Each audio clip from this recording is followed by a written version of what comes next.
Okay, so talk about non-linear and linear. Here we talk about linear. Here's a linear camera they used. Here's the wires to connect to the camera, to connect to the VHS, and also to connect to the editing suite. Here is a tape which they have two tapes, one for rough copy and one for final copy.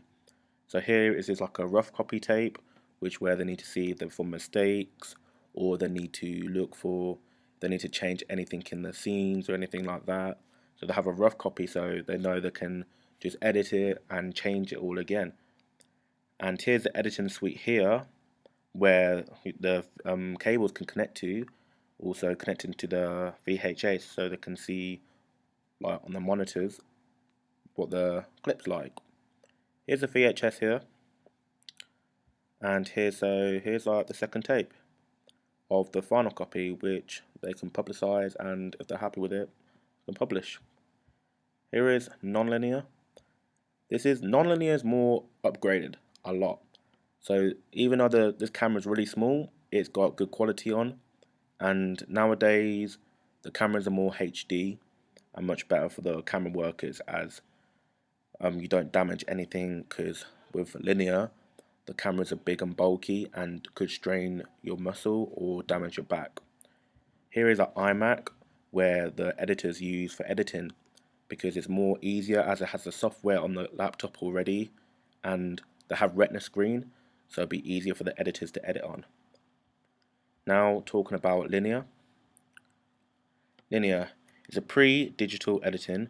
The equipment which is used during pre-digital editing is using camera, tape, VHS, wires, TV, and editing suite. So back then it was more complicated and more effort, as they had more equipment and it could easily break, as something could go wrong or go wrong in editing and they would have to start over again. They had no time for mistakes, as they had to do all their editing on tape. With linear camera workers, it could cause some serious problems, could strain your muscle or could damage your back. As the camera is so big and bulky, you connected your wires to your monitor and VHS so you could watch back your videos and also edit the videos. If you see a mistake, you can record the video from the start and then be able to edit, but the quality of the video will go down. There's two tapes, one for rough copy and one for final copy, and they use the editing suite for editing their footage. Now talking about non-linear. Non-linear is more advanced in technology side nowadays. Camera workers have more advanced cameras. With cameras these days, they can be so small but have amazing quality on them, up to 4K HD.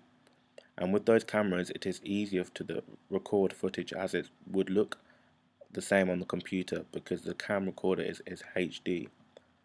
With the Mac computer, it is already retina screening, and that means it is HD.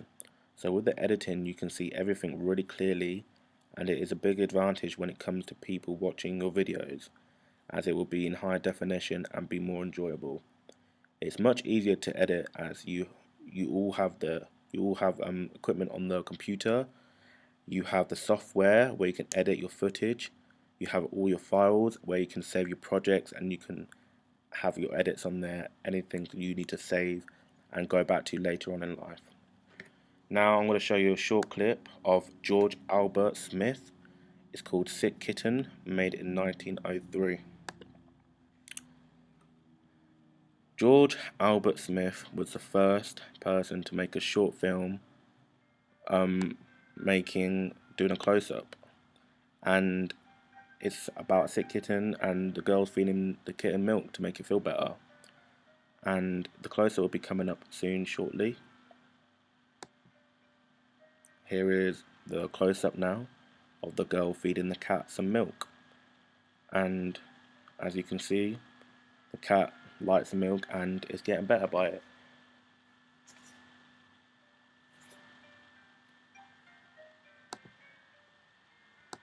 And there you go, there was a close-up there of George Albert Smith's Sick Kitten video. Now I'm about to show you a short clip of one of my edits I did previously and talk about it.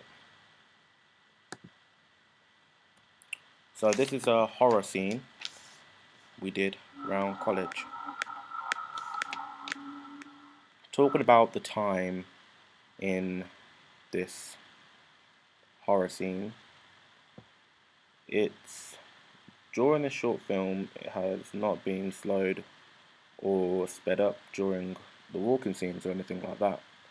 It's just been all just let it go, just no cutting or anything like that with the walking scenes. Sorry about the lag. With the space now. The actors jump from one place to another, and it looks pretty well with the horror scenes because it's just frightening, it's jumpy, and that's what the audience like to know. That's what the audience like to see. And the use of the space is good. All the actors are there where they're supposed to be, and it looks good. It looks more realistic, and it comes to the audience like very frightening, and that's what we try to portray to them. But as you can see by the lag, it's going a bit slower than usual, so it hasn't been slowing down or anything like that.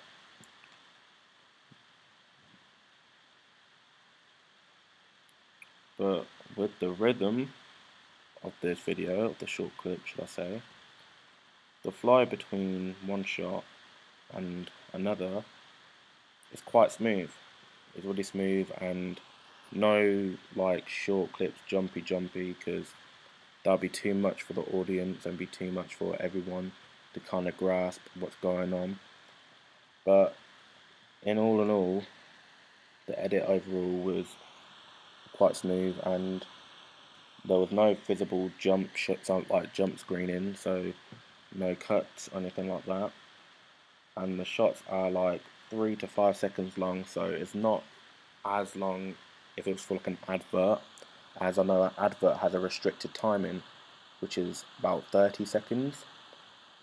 So with this scene slash short film, there was no restricted timing at all. There was just filming and see how things go. And yeah, it's coming up to the end of the video, and again, sorry about the lag. Don't know why it happened, but it hasn't been slowed down at all.